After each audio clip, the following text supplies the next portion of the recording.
Ek het al baie oor geloof gepraat en oor hoe ons moet glo en al die dinge. En ten spyte van die baie wat ons daaroor gesê het, gaan ons seker ook nog vorentoe meer daaroor sê. Maar die feit is dat hierdie saak gereeld in Jesus se kontak met mense na vore gekom het en dat ons maar op allerlei maniere moet kennis neem van hierdie belangrike saak van glo en geloof. So lees ons byvoorbeeld dan in Johannes 12 vers 36.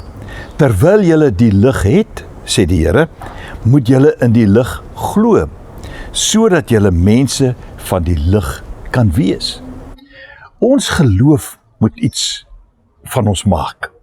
Ons moet iets word. Ons moet, as ons in die lig glo, moet ons mense van die lig wees.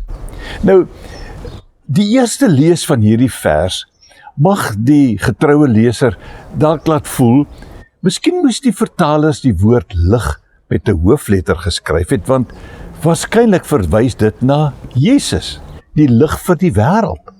En dit is hy ook. Maar nou moet ons verder gaan en ook onthou dat benewens die feit dat ons in hom glo as die lig, kry ons lig vir die lewe, lig vir die pad wat ons moet loop. Ons moet mense wees van hierdie lig. En dit is nie net omdat ons in Jesus glo nie, maar ons glo in hom en dit bring lig. Dit maak die duisternis iets onbekend amper wil ek sê, want ons het nie nodig om oor die duisternis bekommerd te wees as ons die lig het nie. Want lig verwyder duisternis. Duisternis kan nie bestaan terwyl daar lig is nie.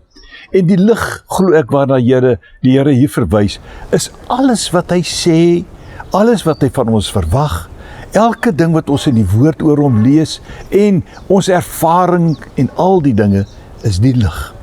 En daarom kom ons verheerlik die voorreg dat ons in die lig kan leef en mense van die lig kan wees. Onthou dit, ons gaan partykeer tussen mense wat die duisternis aanhang in beweeg. En dan moet ons die lig wees. Loop mooi.